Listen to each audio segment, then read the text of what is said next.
Kids are in bed? Kids are in bed. Welcome, everybody, to episode 58 of The Kids Are in Bed. I'm Tim Severson, and this is Jenni Severson. Jenni, how you doing? I'm so great, thanks. How are you? I'm amazing. It's April Fool's Day. And a happy fool to you.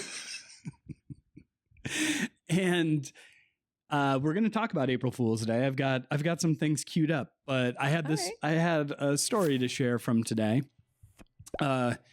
In my previous professional life, I used to do this thing mostly out of boredom where I would respond to otherwise very simple emails by writing an ode. Often it would be like I would telling somebody to scrap a piece of hardware, but I would write a eulogy for that piece of hardware. Or I didn't know you did that. Yeah, I would open up tickets and I would give facts about animals to people I didn't know. These were I have no idea if people even saw them, but I just drop them in just in case somebody needed a fact about an animal to pop their day up a little bit.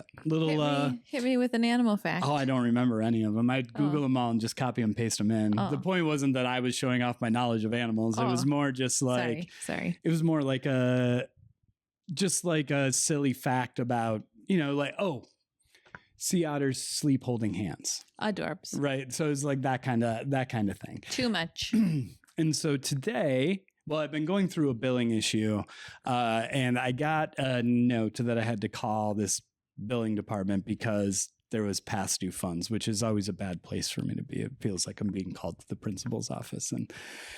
And so I called and left a message explaining my side of it that rambled way too long. And I acknowledged that I was rambling way too long in the message and, probably hung up abruptly. And I got an email from the woman in the billing department, and she said that I gave her a laugh and that was great and that I didn't need to call her. Everything was fine. Miscommunication. This woman's last name is Owl, and you'll see why that's important here in just a moment, because she sent me that message, and so I sent her this one, because, and it's not even like I was free today. I had a very productive day. Yes. In terms of productivity for Tim Severson, today was like a 10 out of 10. Let's go. I mean, I talked about getting the house fixed. I sent an email to the school. I parented. I wrote. I did outlines for the pod. I mean, it's been a day. Registered the for children for soccer. Yes. 3 seasons. 3 seasons. And I put it all on the calendar. I was getting calendar invites. Yeah. All day long. It was really organized. So that said, I took some time to write this email. Because in the email that she sent, she said I got a gold star for communicating through the issue. That the miscommunication was not mine. It was on their end, and she appreciated my communication. I got a gold star. She said that you got a gold star. Yeah. Well, that was a nice thing to say. Yeah. I agree. Because I said, wow, I wasn't expecting it. I have so many people to thank for this gold star. First and foremost, this did deal with insurance. So first and foremost, I would like to thank the insurance industry as a whole. Without your hunger to satisfy the insatiable shareholders quarter after quarter, none of this would be possible. Your inefficiency in communicating with your customers helped me to become a better customer, patient, father, husband, and man. My second grade teacher, Mrs. Casey, gave me a gold star on a near perfect spelling test. My sole error dropping the R when spelling the word shirt.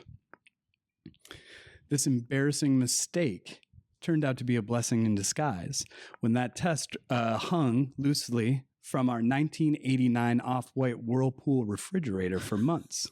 And I would bask in its warm gold glow on my trip to yet another pudding cup. Finally, Mrs. Owl, whom, without I could have never made this bird pun. End of email. You've actually sent that email to somebody today? I did send that email to somebody today. What do you think I got in return? I mean, so if I'm at work and I get an email like that, I would be losing my shit. I would be laughing so hard, and I'd be calling over my work besties to read it with me. The response I got was, okay, work should not be this punny.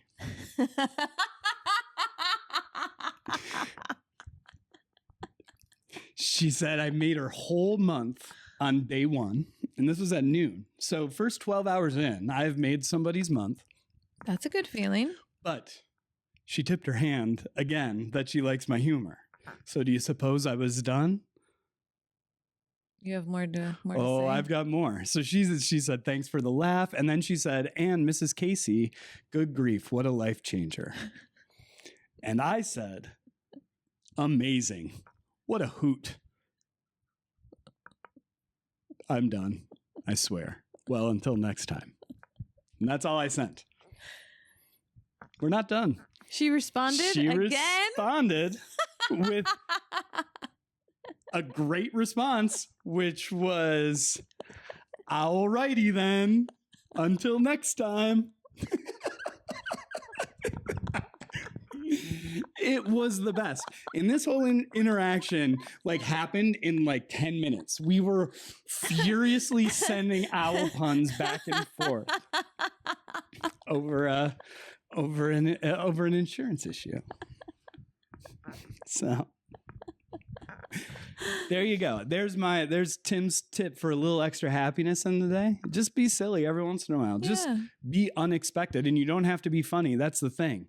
If you're catching people when they're not expecting it, it takes very little. That's why I do so well with you. You're never expecting anything. So I'm always unexpected. I'm not quite sure how to take that. Yes, you do. So that happened today. April Fool's Day. Do you have, I didn't know about this as I was kind of outlining the episode. Do you have any April Fool's tales from your own past? Oh, geez. I'm not much of a practical joker. Yeah, but I mean family, were your brothers practical jokers? I'm sure I'm misremembering.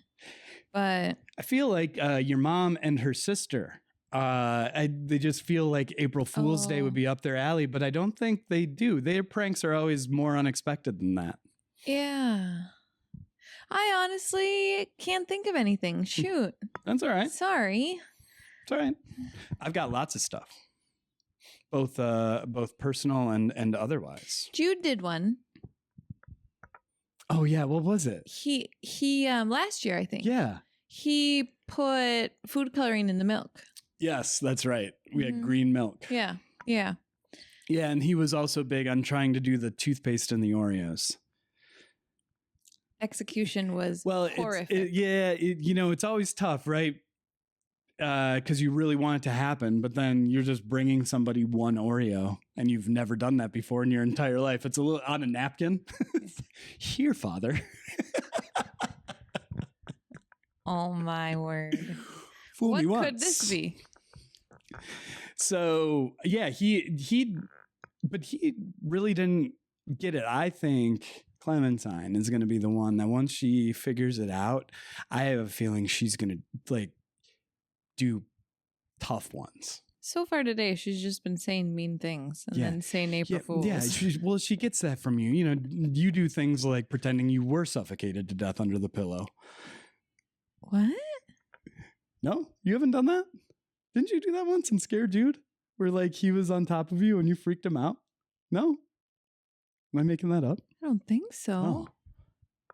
I played dead to my brother once. Oh, you did? Yeah, that actually. Maybe that's what I'm thinking of. That wasn't April Fool's, though. It was in the summer. I pretended I drowned, and he was crying. Shit. Yeah, I did do that. Yeah. Well, okay. Same vein. Much worse than I gave you credit for, and but yeah, that's the kind of stuff I'm imagining is coming our way. Oh, okay. That I think she'll really go for the jugular, but I never was growing up other than, I think, simple stuff. Although I have one crown jewel of April Yes. Fools. I know this one. Yeah. And it happened in college. I had an abnormal psych class. I was thinking about this as I was thinking about the story. That class, it was a once a week, and you used to like pick me up and drop me off from that class. Do you remember that? Where was it? It was over by the rec center, kind of. It was that oblong like architecture building. It was in a big lecture hall there, and you'd come. It's a weird intersection, but you'd come pick me up. You'd be in your like your green Grand Prix. You had like that fuzzy steering wheel thing. Jungle green. Yeah.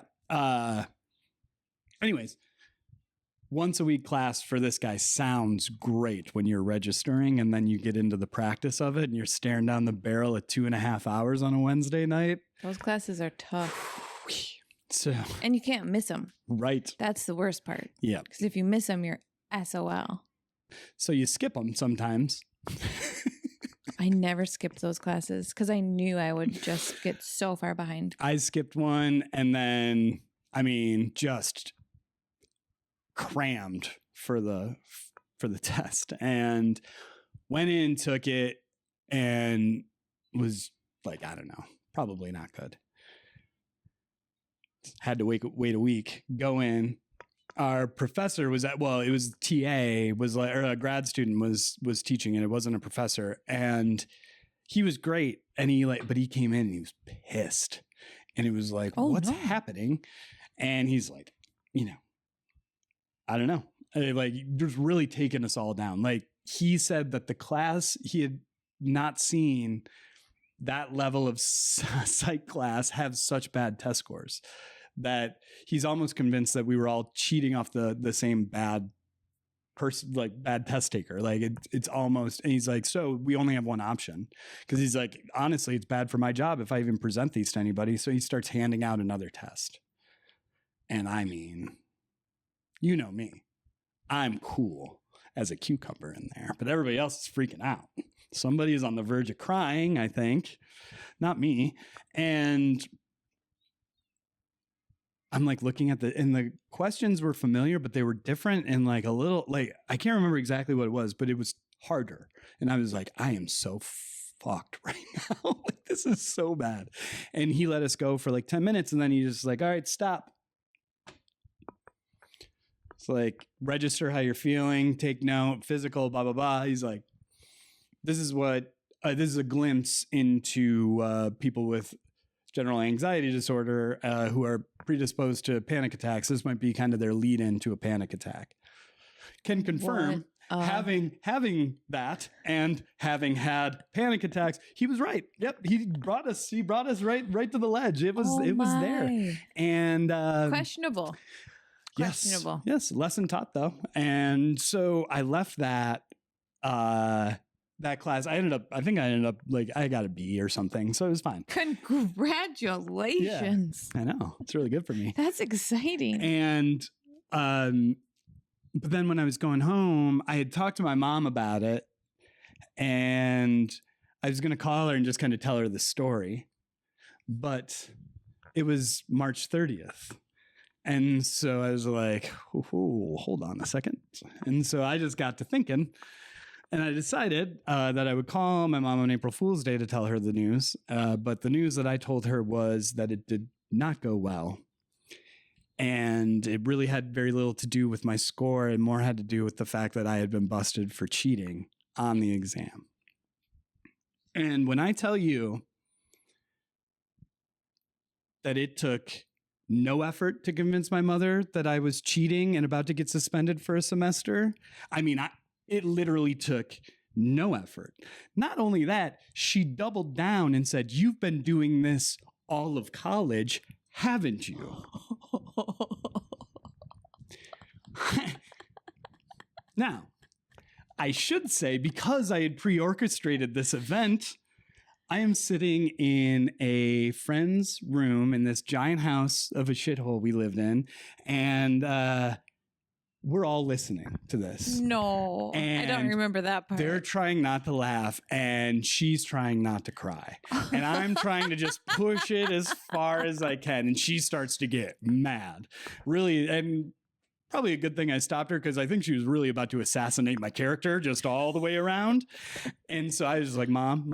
And then finally I interrupted her enough to just go, April Fools. And then we all fell out laughing. And then I walked out of the room to get away from all the noise. And she's just going, you really, really got me. And then she hung up.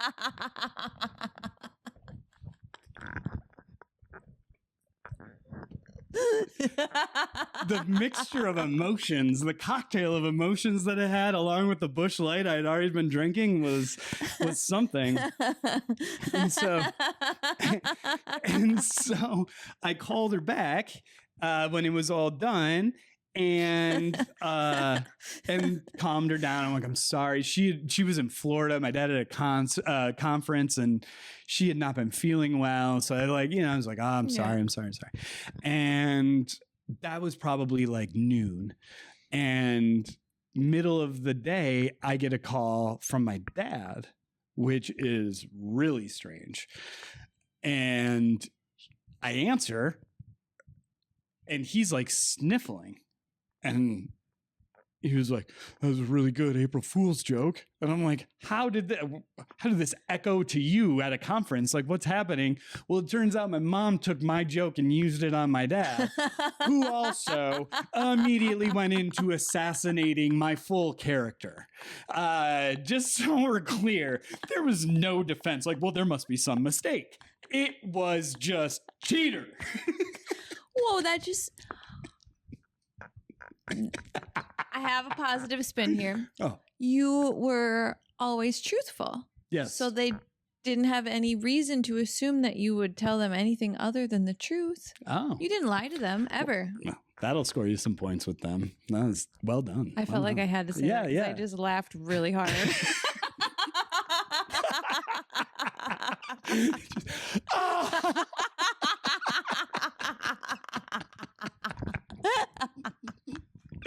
You are a fool.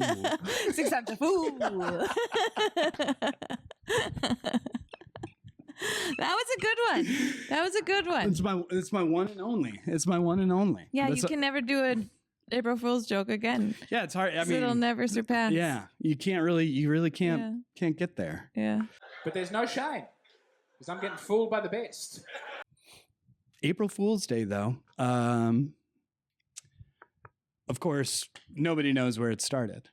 But this is very fascinating because we kind of had this with Halloween. All Hallows Eve. All Hallows Eve.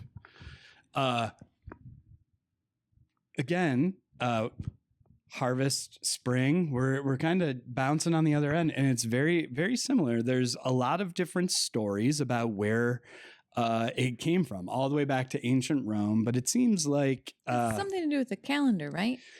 Or like the story that I know, I think it's been like proven false or something. But it had something to do with when they changed the calendar. Yes, in France. So that's one of the first kind of recorded instances where that may have been, although people have gone back and kind of poked holes in it a bit. But it was that they were celebrating the new year.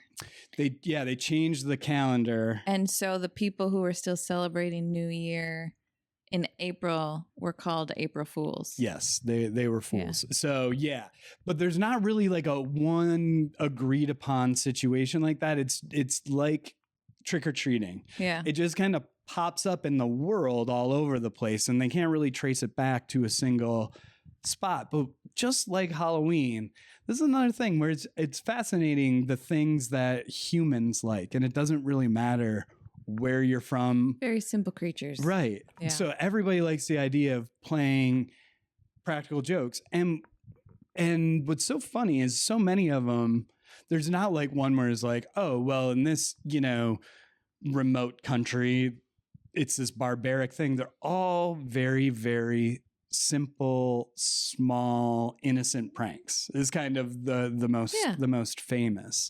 It was in Persia. They have records of the 13th day of Nowruz, that was all about jokes and lies. So like all these different cultures throughout time had all these different there's a Flemish poem from the 1500s that people kind of attribute that maybe that's April Fool's, having a servant sent on a fool's errand. That was in that poem. So that's existed for that long. There's also another one where I think this is mostly proven to be myth. Like the court jester was granted to be king for a day, and he made it April Fool's Day. So there's all these different things, but mostly it just comes down to it's a day where people play all sorts of various practical jokes on each other throughout time, and it just kind of held on without having much of a history. Interesting. Right? Yeah. Now, here are some pranks from around the world that are kind of commonly attributed to maybe like their classics. So France, it's a paper fish taped to your back. And that's based on being able to fish out of the river and catch like the small fish, that they were fools and it was easy to do. So getting somebody was like catching a fish. So the Poisson d'Avril. I don't know French. Me neither. I think it has something to do with French or with fish. In England, pranks end at noon. Why? Pray tell. Just gentlemen. No pranks after noon? Yeah. Who made that rule? If you prank after noon, now you are the fool. Seriously. Who made that rule and how did they enforce it? I don't even understand. Everyone just fell in line. So, some like Duke got fooled. He's like, that happened at 12:15. Never afternoon. My gosh. Scotland, they have 2 days. And I can't remember what one is like Tailies Day. And that's where people would go around. That was a really good yawn. Thank you. That was amazing. I've been working on it. It looked like you were about to die, but it looked like I was at your wake and your mouth started open. I was like, oh God, she's not dead. That's where they would put tails on backs of people and like kick me signs in Scotland. So like that's their April Fools. There was one more. Oh, Spain and Latin America. They are the only non-conformers. They have a pranking day. I don't know if it's just called Prank Day, but it's December 28th, not April 1st. But they do have a day of pranks, but for some reason it's April 28th. I'm Interesting. not certain why. Huh. Didn't chase that one down too much. So. All right. Good to know. Good to know. Are you ready for some games? Games? I love games. Some questions. You can't look at my screen. Oh, okay. Just so you know. Okay. These, Jenny, are questions that are about April Fools, traditions, and pranks. It's okay. I'm not really read up on this topic. Well, it'll all be okay because this is not going to prove anything but how big of a fool you are. Okay. All right. So, question number 1. What did the BBC claim Swiss farmers were harvesting in 1957? What? A. It's multiple choice. Yeah. Oh. Yeah. I thought it was fill in the blank. No. A. Marshmallows from the Alps. B. Spaghetti from trees. C. Taffy vines from chocolate bushes. D. Fried eggs laid by mutant birds. Oh, ew. Gross. Marshmallows. Final answer. One time a fool. No. The correct answer is spaghetti. Dang it. Spaghetti from trees. They did a full video. Most important of all, it's resulted in an exceptionally heavy spaghetti crop. The last 2 weeks of March are an anxious time for the spaghetti farmer. There's always the chance of a late frost, which, while not entirely ruining the crop, generally impairs the flavor. and makes it difficult for him to obtain top prices in world markets. People bit. People are running around like, can you believe this? They're harvesting spaghetti. So the BBC. Way to go, BBC. Yeah. One time a fool. Dang it. Fool me 2 times. What fake product did Burger King promote in 1998? Was it A, the right-handed Whopper, B, a burger with invisible lettuce, C, a left-handed Whopper, D, a sushi burger with edible napkins? Left-handed Whopper. Final answer. That is correct. Yes. Woo! This was one, I don't remember it at all. I don't remember it. It was just a guess. They ran a USA Today ad saying the condiments were rotated 180. Oh, I do remember that. Rotated 180 degrees for lefties. But the joke is it's a circle, so it doesn't, Yeah. No, you didn't look like you got it. Oh. You're a right-hander. I just wasn't sure. I got it. Thanks. One time a fool. Oh, there you go. You've redeemed yourself. Mm-hmm.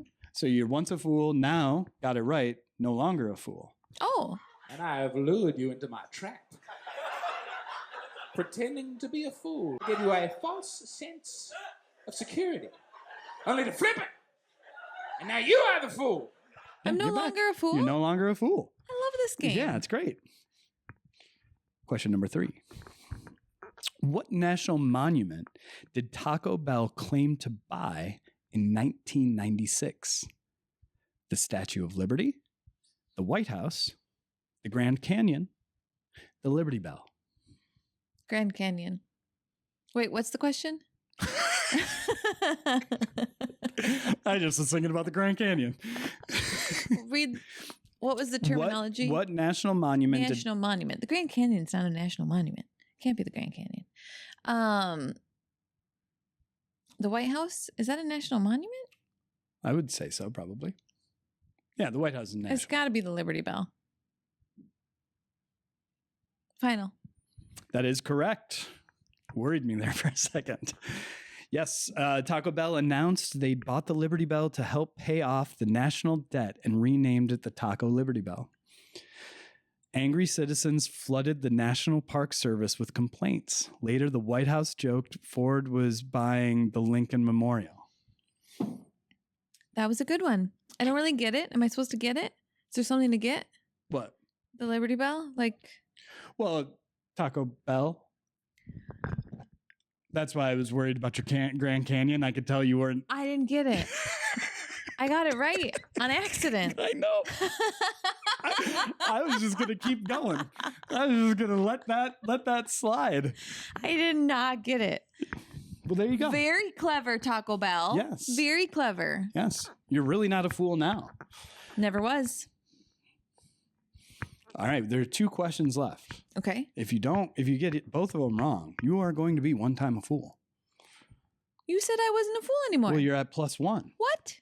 If you end up at a negative number, I don't really think you're scoring this in any sort of logical way. I'm scoring it in a way that makes you look like a fool. Okay. Which country's media publishes one fake news story every April 1st? Finland, Italy, Brazil, Japan. Finland. Final. Bang, you are Woo!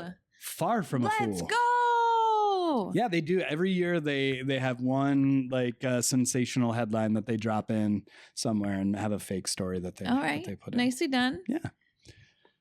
Hats Although- off to you. After a while, you know what I mean? Crocodile? It stops being like, everybody's just searching for the No. fake article. No. Oh, People forget. 100% people forget it's April Fool's Day. yeah, that's true. Every single year. That is true. I bet there's people that forget every year. They're like, God, got me again. Yeah. Just can't remember. Yeah. All right. Question number 5, our final question. What fictional picture? What? Don't I get to go negative? Shouldn't I automatically not be a fool no matter what? You are not a fool now. Oh, perfect. No Yeah. matter what, I'm not a fool. No matter what now. You got that one right. That keeps you in the positive. Yeah, You okay. cannot be a fool. I'm yes, foolproof. What was You are foolproof. What? Good job. Did you just see that? That was amazing. That's pretty good. That was really good. What was fictional pitcher Sid Finch known for in 1985? I still don't understand. You're going to have to read it again. What was fictional pitcher Sid Finch known for in 1985? A fictional pitcher? Like Yep. a baseball player? Yep. So remember, these are April Fool's jokes that have existed in the past. So, A fictional pitcher. yep, there was a fictional pitcher I don't know who that in is. an April Fool's joke. Right. Okay. What? Do you know who that is? The fictional pitcher? You ever heard of that? No. Oh, No. I don't know if I was supposed to know. If it was like from a comic or something, I don't know. Oh no. No, this is a fictional pitcher that is made up for the joke that is the question is centered about. Oh, well, that's confusing. Okay.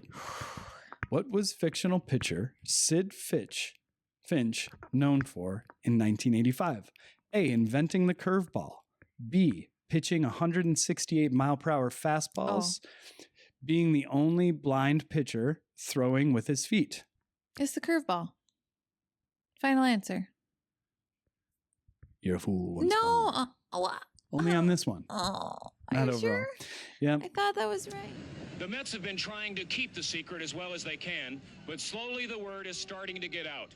Apparently, the Mets have signed a young, gangly, unknown pitcher who may be the best to ever play the game. We're told he's never really played organized baseball before because he spent many of his formidable years in Tibet. But we're also told he throws a pitch so fast that none of the batters in spring training have yet been able to even touch one of his pitches with a bat.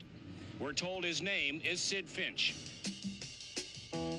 Believed it. The Shoot. story was pure fiction, written by George Plimpton as an April Fool's prank. All right, So, good. I feel like there are times in the world where we are ripe for pranks and times when we are not. And I feel like we might be in a time that's not ripe for pranks. I didn't see much going on. You know what I mean?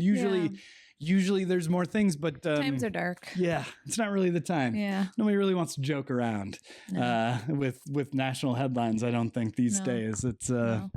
Well, we also, elected somebody to do that. I think nobody would think they were April Fool's jokes. They would just think they were the news. right. There's no. It'd be like, oh, It's true. It's true. Every day the headlines are it's like, oh, April Fool's headlines. I looked up pop culture movies. There's not a lot of April Fools in movies. This is kind of I Yeah. feel like we run across this a lot. It's been used in The Simpsons quite a bit, but there are like some horror movies. MASH had an episode where they went nuts with April Fool's pranks, but outside of that, there's not a lot in the world of media surrounding Friends has April a Fools. episode about pranks. Yes, But I don't think it's about April Fools. that was with Rachel and Ben, right? Yeah. Ben, I can't do it. What? You got something here on your bed. What? That's great. That is great. What did we just finish talking about, Ben? What did we just finish talking about, Ben? That's it. Come here. You are in big trouble, young man. No, wait. No, Ben, come here. I am not kidding. No, you guys I am. are serious. What is up?